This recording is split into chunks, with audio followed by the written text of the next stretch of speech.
성경 말씀 읽어드리겠습니다. 누가복음 6장 27절부터 36절까지 읽어드리겠습니다.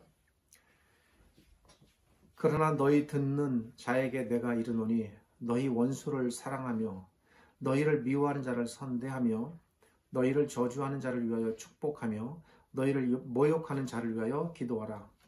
내 이뺨을 치는 자에게 젖뺨도 돌려대며 내 겉옷을 빼앗는 자에게 속옷도 금하지 말라. 물은 내게 구하는 자에게 주며 내 것을 가져가는 자에게 다시 달라지 말며 남에게 대접을 받고자 하는 대로 너희도 남을 대접하라. 너희가 만일 너희를 사랑하는 자를 사랑하면 칭찬받을 것이 무엇이뇨? 죄인들도 사랑하는 자를 사랑하느니라. 너희가 만일 선대하는 자를 선대하면 칭찬받을 것이 무엇이뇨? 죄인들도 이렇게 하느니라. 너희가 받기를 바라고 사람들에게 빌리면 칭찬받을 것이 무엇이뇨? 죄인들도 의수히 받고자 하여 죄인들에게 빌리느니라. 오직 너희는 원수를 사랑하고 선대하며 아무것도 바라지 말고 빌리라. 그리하면 너희 상이 클 것이요 또 지극히 높으신 이의 아들이 되리니 그는 은혜를 모르는 자와 악한 자에게도 인자로우시니라. 너희 아버지의 자비하심 같이 너희도 자비하라. 용서하고 사랑하라 라는 제목으로 말씀을 나누도록 하겠습니다. 우리는 지난 몇 주일 동안 성경이 가르치는 기독교의 기본적인 진리들에 대해서 배웠습니다. 제가 항상 추구하는 것은 기본적인 진리와 그리고 그 진리를 실천하는 삶과 이 두 가지가 서로 치우치지 않게 가르치고 배우자는 것입니다. 그래서 복음에 관한 몇 가지 진리들에 대하여 말씀을 나누었습니다. 오늘은 그렇다면 이러한 진리를 배운 우리가 어떻게 살아야 하는가, 삶의 문제에 대해 생각해 보려고 합니다. 우리가 잘 아는 말씀인 내 이웃을 내 몸과 같이 사랑하라는 이 말씀은 사실은 이미 하나님께서 구약 레위기 19장 18절에서 말씀하신 말씀입니다. 그런데 레위기 19장 18절에는 원수를 갚지 말며 동포를 원망하지 말며 이웃 사랑하기를 내 몸과 같이 하라라고 기록되어 있습니다. 이 말씀을 유대인들은 이런 식으로 이해했습니다. 내 이웃은 사랑하고 내 원수는 미워하라. 그들은 자신들의 이웃은 자기들의 동족이라고 생각했고 그리고 자기들을 괴롭히거나 침범하는 그리고 이방인들은 원수라고 생각했습니다. 따라서 유대인들은 레위기 19장 18절을 자기들의 동족은 사랑하고 동족이 아닌 그 외의 사람들, 큰 틀로 이방인들이라고 볼 수 있겠습니다. 이방인들은 미워해도 된다라고 이해했습니다. 예수님이 보실 때 이들의 이러한 생각은 구약에 대한 상당한 오해였고 잘못된 해석이었습니다. 그래서 예수님께서 그것을 지금 바로 잡으시려고 하시는 것입니다. 그래서 예수님께서 그러나라는 말씀으로 시작하십니다. 여기서 그러나라는 접속사는 예수님의 생각이 그들의 생각과 다르다라는 것을 알려줍니다. 유대인들은 동족인 이스라엘 백성은 이웃이니까 사랑하는 것이 마땅하지만 이방인은 동족이 아니기에 원수처럼 대해도 된다고 생각했습니다. 이러한 이들의 잘못된 생각을 예수님께서 또 다른 곳에서는 비유로도 말씀하시는데 그것이 우리가 알고 있는 사마리아인의 비유입니다. 그런 비유의 정신들이 여기서는 또 이런 가르침으로 나타나는 것입니다. 오늘날로 말하면 그들은 자신들과 가까운 사람, 자기들에게 유익이 되는 사람, 어떤 식으로든 나와 연관이 있는 사람은 이웃이라고 생각했지만 나와 상관이 없는 사람은 그리고 그런 사람들 원수로 대해도 좋다고 생각했던 것입니다. 그리고 더 무서운 것은 그것이 하나님의 뜻이고 성경의 가르침이다라고 생각한 것입니다. 그런데 예수님의 생각은 그렇지 않다는 것입니다. 예수님께서는 그들이 원수로 생각해도 좋다고 하는 바로 그들이 바로 너희의 이웃이다라고 생각하는 것입니다. 예수님께서 그들의 잘못된 이웃의 개념, 이웃의 범위를 바꾸시고 확장시키시는 것입니다. 그래서 27절은 그러나라는 말로 시작합니다. 이 말씀은 이런 것이죠. 너희는 이웃을 그런 식으로 생각하느냐? 그러나 나는 그렇게 생각하지 않는다. 이에 예수님께서는 그들의 생각과는 달리 너희가 생각하는 원수도 사랑하라 라고 말씀하십니다. 뿐만 아니라 예수님께서는 28절에서 너희를 저주하는 자를 위하여 축복하며 너희를 모욕하는 자를 위하여 기도하라 라고 말씀하십니다. 여기서 기도하라란 그 사람이 정말로 잘 되기를 바라는 마음으로 기도하라는 것입니다. 그래서 기도하라고 하니까 이것이 하나님의 뜻이지 내가 저주하지 말아야지 그래서 그냥 입술만 움직이는 그러한 마음 없는 기도가 아닌 것입니다. 정말 그 사람에게 하나님께서 복 주시기를 구하라는 것입니다. 그러한 정신들이 뒤에 이어지는 말씀을 통해서 계속 표현되는데 그것이 29절에 이렇게 나타납니다. 내 입뺨을 치는 자에게 젖뺨도 돌려대라 라고 말씀하십니다. 마태복음의 기록과는 약간의 표현의 차이는 있지만 큰 의미의 차이는 없습니다. 사람이 사람을 때리는 일은 악한 일입니다. 결코 폭력은 존재해서는 안 됩니다. 따라서 이 말은 어떤 사람으로 하여금 계속 폭력을 휘두르게 해도 좋다라는 그런 방치의 말씀으로 이해해서는 결코 안 됩니다. 어떤 경우든 폭력은 막아야 하며 폭력적인 행위가 일어나지 않도록 또 그런 것이 중단되도록 마땅히 힘써야 합니다. 그런 뜻은 아닙니다. 이 말은 나를 때리는 사람까지도 용서하고 사랑하라는 말로 이해해야 합니다. 여기서 때리다라는 말은 1차적으로는 문자적으로도 해석이 가능합니다. 물리적인 때림의 의미를 갖습니다. 그러나 이 말의 의미는 물리적인 때림의 의미에 국한되지 않습니다.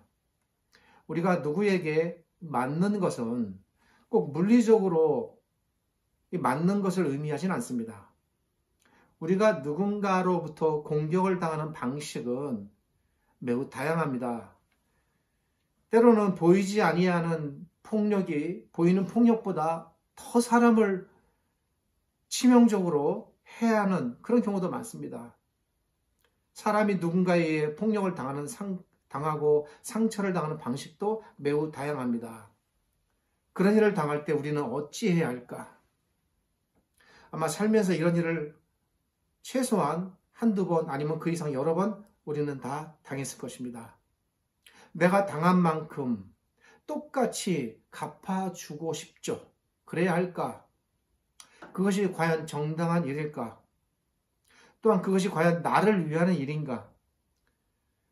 그리고 그렇게 해서 나에게 기쁨이, 나에게 만족이, 나에게 유익이 있을까? 그리고 그렇게 해서 악이 제거될까? 깊이 생각해 볼 일입니다. 나에게 폭력을 행하는 사람, 나에게 상처를 주는 사람, 때로 나를 모함하고 나를 억울하게 만드는 사람, 때로 나의 명예를 다른 사람에게 잘못 전달해서 손상시키고 나로 하여금 말할 수 없는 아픔을 주는 사람, 이런 경우들 다 우리 겪어봤을 것입니다. 우리는 살면서 이런 사람들 저런 사람들로부터 많이 당합니다. 이럴 때 우리는 저들을 어찌 대해야 할까? 나의 한쪽 뺨을 때리는 사람에게 어찌 대해야 할까? 물리적인 폭력 이상입니다. 이를 대처하는 가장 궁극의 해결은 무엇일까? 그 궁극적인 본질적인 그것에 대해 우리 주님께서 말씀하시는 것입니다. 그것은 바로 용서하고 사랑을 하는 것입니다. 세상에서 용서와 사랑보다 더 큰 힘은 없습니다. 당장은 이해가 안 되시겠지만 당장은 그럴 용기와 마음의 결단을 내리기 몹시 힘들겠지만 또 그렇게 우리가 배우고 성경을 읽었다 해서 그것을 지금 내 삶에서 실천하고 결단하고 보이기가 사실 무지 힘든 일입니다. 그렇다 할지라도 용서하고 사랑하는 마음으로 먼저 나를 풀고 대해 보십시오. 반드시 언젠가 나의 뺨을 치던 사람이 내게로 돌아오는 경험을 하게 될 것입니다. 만약 그렇지 못한다면 그것은 그 사람의 몫이고 그것은 또한 하나님의 일입니다. 그저 하나님께서 그것조차도 허용하시는 거겠죠. 그가 진정으로 뉘우치고 돌아온다면 감사하고 하나님의 은혜로 우리가 생긴 일이지만 그렇지 않아도 할 수 없습니다. 용서와 사랑은 사람을 돌이키게 하고 굴복시키는 위대한 힘이 있다고 저는 믿습니다. 저는 단언컨대 적어도 내가 진정으로 용서하고 진정한 마음으로 사랑한다면 어떤 계산이나 가식이 아닌 진정한 마음으로 용서하고 진정한 마음으로 사랑한다면 사람은 반드시 돌아오며 그리고 진정한 용서와 사랑 앞에 계속 견딜 사람은 없다고 생각합니다. 예수님께서 지금 내 이 뺨을 치는 자에게 저 뺨도 돌려대라라는 이 가르침 속에는 참된 용서와 사랑에 이처럼 위대한 힘이 있으니 그 힘을 믿으라는 말입니다. 그리고 그 용서와 사랑의 위대한 힘에 의지하여 기꺼이 이웃을 받아들이라는 의미가 담겨 있습니다.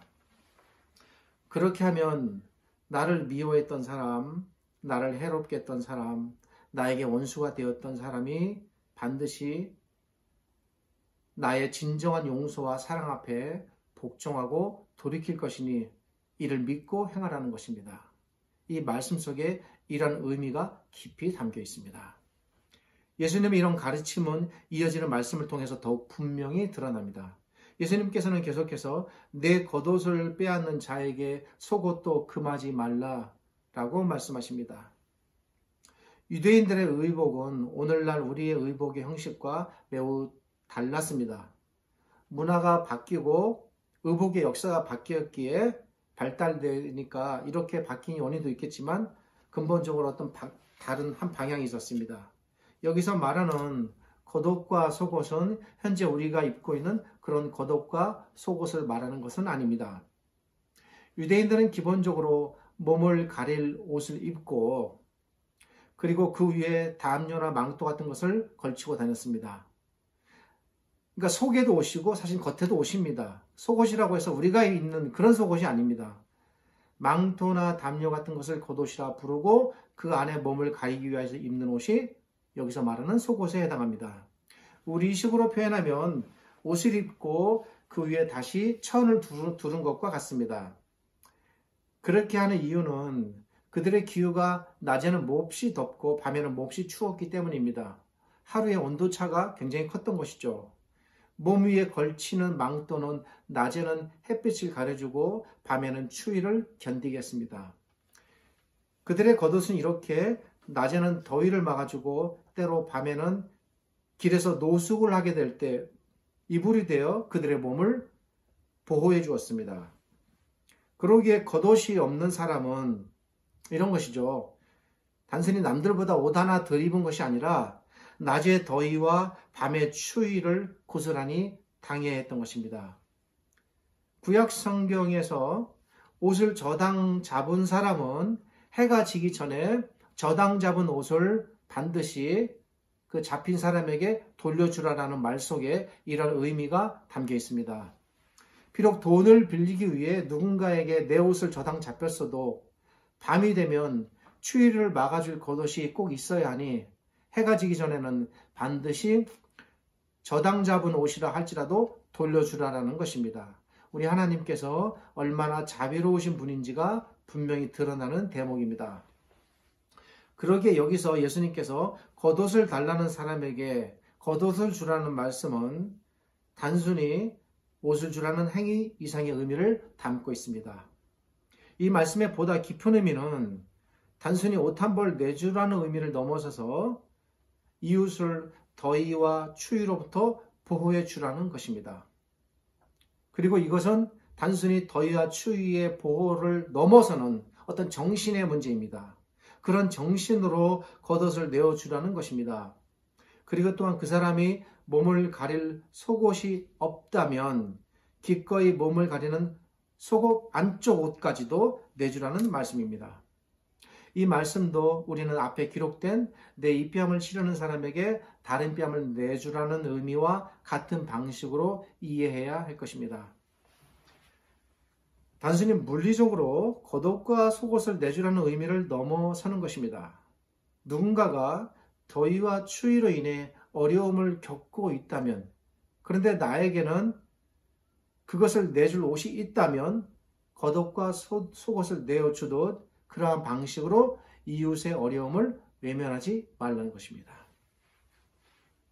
아주 분명하게 제가 구체적으로 하나하나 예를 들어 말씀드린다면, 빵이 필요한 사람에게 빵을 주고, 물이 필요한 사람에게 물을 내주고, 시간이 필요한 사람에게 시간을 내주고, 몸에 수고가 필요한 사람에게 몸에 도움을 드리는 것과 같이 무엇이든지 도움이 필요한 이웃의 필요, 바로 그 도움을, 바로 그 이웃의 간청을 외면하지 말라는 것입니다. 우리는 오해하지 말아야 합니다. 내가 복음을 전하고 복음으로 도움을 주었으니 다 되었다? 결코 아닙니다. 그 복음을 전한다라는 것은 굉장히 포괄적인 의미입니다.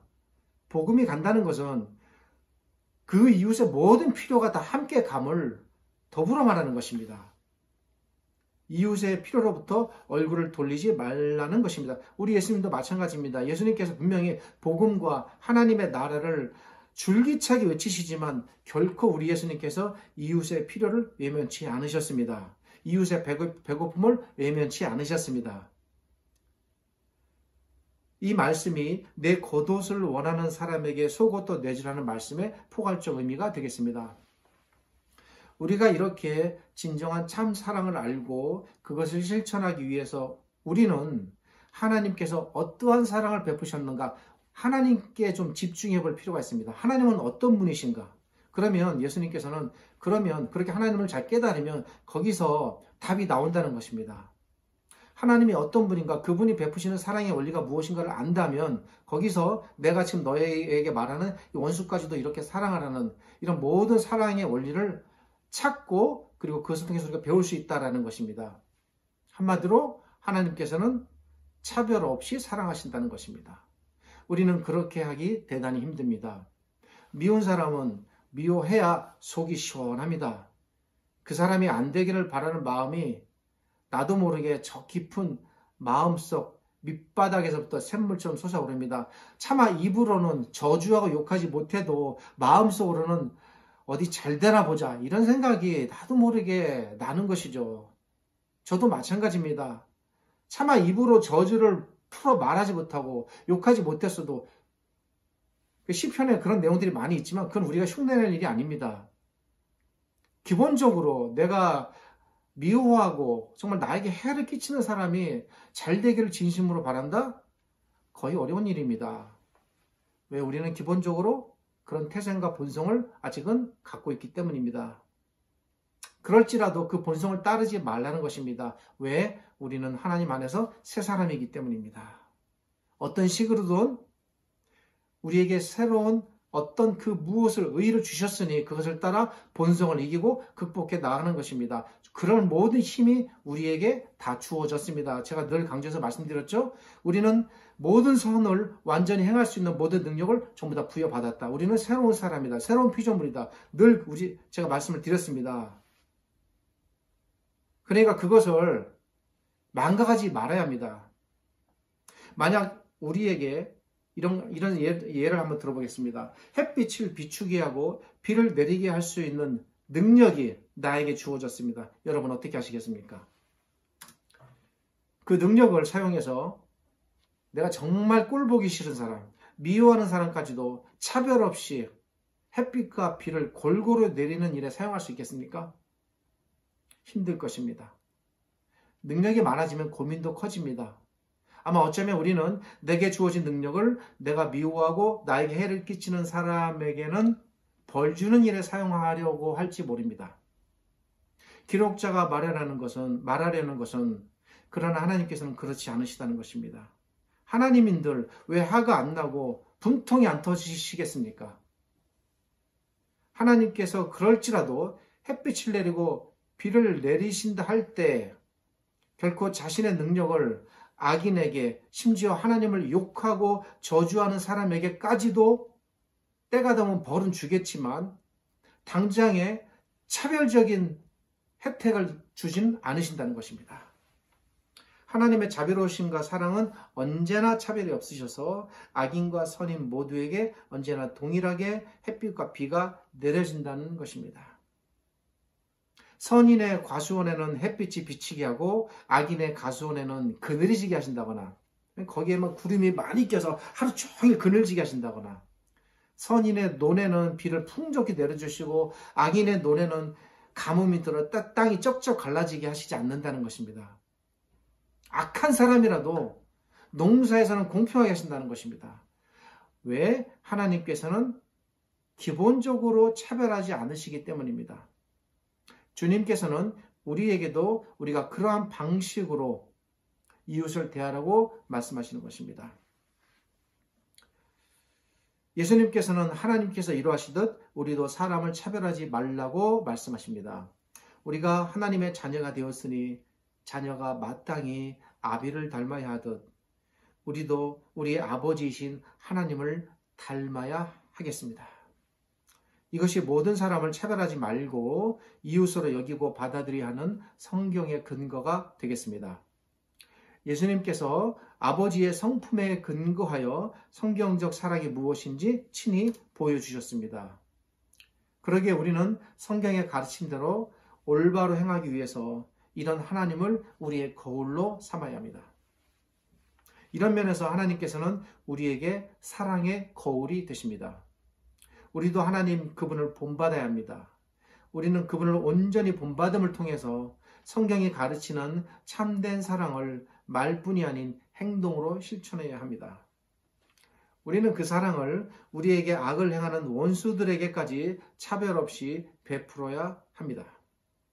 우리에게 원수는 개인적인 원수, 사회적인 원수, 나와 이념이 다른 원수, 국가적인 원수, 그리고 민족이 다른 혈통적인 원수, 어떤 나의 생각이 다른 정치적인 원수, 다양하게 있을 수 있습니다.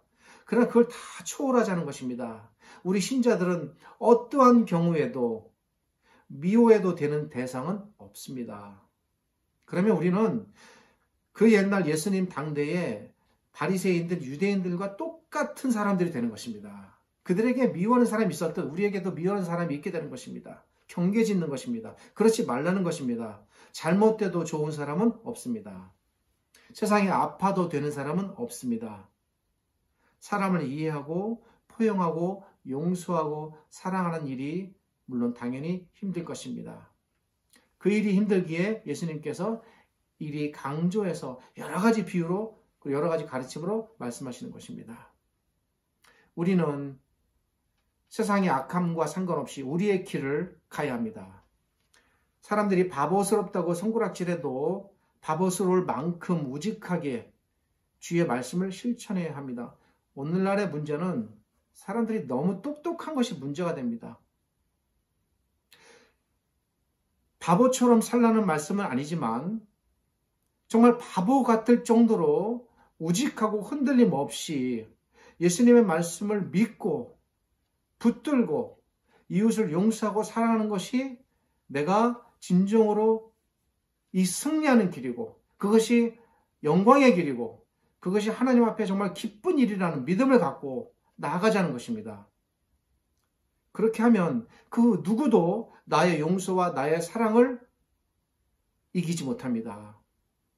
그리고 이것은 우리의 믿음과도 연결되어 있습니다. 우리 주님께서 이 땅에서 사시는 동안 어떠셨습니까? 끝까지 사람들을 사랑하셨습니다. 우리 주님의 삶을 한마디로 표현한다면 그분의 삶은 처절하리만큼 치열한 사랑의 여정이었습니다. 우리 주님께서는 마지막 순간까지도 그 죽으시는 그 나무 위의 틀에서도 사랑의 끈을 놓지 않으셨습니다. 주님께서 사랑을 포기하시는 순간 그분의 존재는 의미가 없는 것입니다. 십자가에서 죽으시는 그 순간까지도 자기를 죽이는 그 집행자들까지도 사랑하는 마음을 잃지 않으셨습니다. 우리 주님께서 그러하신 것처럼 우리도 이 땅에서 우리의 숨이 멎는 순간까지 무지막지한 사랑을 해야 하겠습니다. 그리고 책임과 의무가 끝이 없는 사랑을 해야 하겠습니다. 그것은 결코 헛된 일이 아닙니다. 우리 주님의 삶이 이를 증거하셨습니다. 이러한 삶이 결코 우리에게 헛되지 않다는 믿음을 가지셔야 합니다.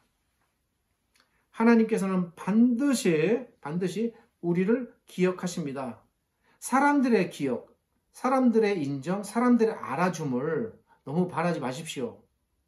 나의 땀, 나의 수고, 내가 흘린 눈물, 은밀한 기도, 은밀한 선행, 아무리 아무도 알지 못해도, 드러나지 못해도 내가 보낸 시간들, 나의 고민들, 그리고 나의 고통, 나의 한숨까지도 그분이 모두 기억하십니다. 그리고 저는 믿건대 반드시 우리 하나님께서 우리에게 그에 대한 모든 것들을 영광으로 보상할 것입니다. 형용할 수 없는 찬란한 영광의 상급으로 마치 우리 주님을 죽음에서 부활시키듯 우리를 부활시키시고 때가 되면 우리를 칭찬하실 것입니다. 그리고 우리의 모든 눈물과 노고를 닦아주실 것입니다. 지금 우리 주님께서 하늘에서 그런 우리의 영광과 처소를 예비하시며 우리를 기다리고 계십니다. 기도하겠습니다. 우리 하나님 감사드립니다. 저희들 이 땅에서 지치고 힘들지만 그럴지라도 이웃에 대한 용서와 사랑을 잃지 말으며 끝까지 주의 가르침을 붙잡고 나아가기를 간곡히 원하시는 우리 주님의 가르침을 배웠습니다. 너희는 용서하고 사랑하라. 이 말씀을 우리가 진정한 마음으로 받아들입니다. 그리고 그 용서와 사랑에 있어 대상과 베품의 한계가 없음을 저희가 깨닫습니다.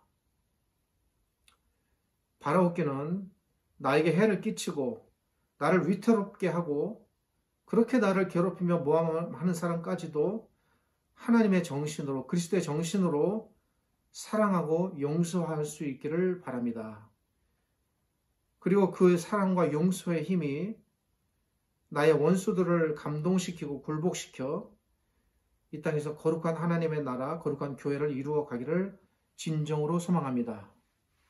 지금은 우리 주님 예수 그리스도의 은혜와 저희를 지극히 사랑하시는 아버지 하나님의 크신 사랑과 오늘도 이 말씀으로 우리를 도전시키시며 말씀 앞에 굴복시키시고 이 가르침으로 살아가라고 명령하시고 인도하시는 성령 하나님의 함께 하심이 이 말씀을 받아들이는 모든 하나님의 백성들, 이 말씀이 읽혀지고 전파되는 모든 곳곳마다 이웃에 대한 용서와 사랑이 차고 흘러 넘쳐나기를 우리 주님 예수 그리스도의 이름으로 축복하며 기도드립니다.